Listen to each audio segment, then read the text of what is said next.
38-year-old Vandar Vesthuizen has been married for 10 years. The mother of 5 lives in an informal settlement in the Kalahari Desert of South Africa's Northern Cape province. After 8 years in an abusive marriage, Vandar Vesthuizen has filed for divorce. When he comes home, when he was drunk, he was like, he hit me. I was lying with a purple eye, and so when my oldest daughter came and sees that, she was like, "Mommy, why are you looking like this?" I was only crying because I don't have answers for her. Vandar Vesthuizen says the physical and emotional abuse, along with her husband's refusal to support their children financially, had pushed her to the limit. I was like, no, I must stop. I must divorce you before I will kill you.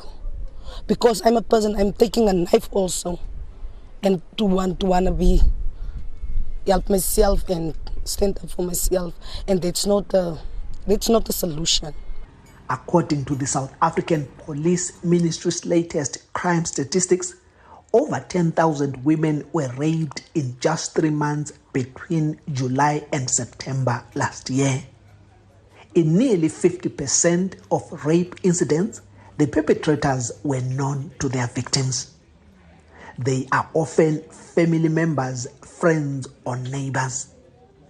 Statistics show 14,000 women in South Africa in that same period were victims of assault with serious bodily harm, leading to the death of about 900 women. Children are also at risk. Close to 300 deaths were recorded during this time, with about 2,000 severely assaulted. South Africa's Commission for Gender Equality is tasked with ensuring that policies to protect women are implemented and enforced. We've, over the years, brought in, I'll make an example, the Commissioner of the South African Police Services, the Minister of Police, the Health Department, the justice system, let me say entirely, and a number of civic organizations, government, civil society, to come and to account on the work that they are doing, because we are actually realizing, indeed there is work that is being done, but there are gaps.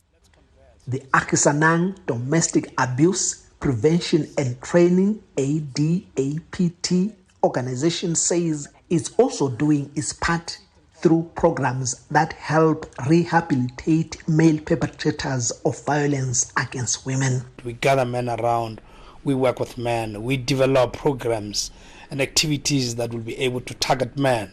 Would go to prison, would go to tavern, would mobilize men together to come and sit so that we are able to effectively deliberate around these particular issues. Child rights activists say they are now working with early childhood development, or ECD centers, and schools to help identify potential child abuse cases.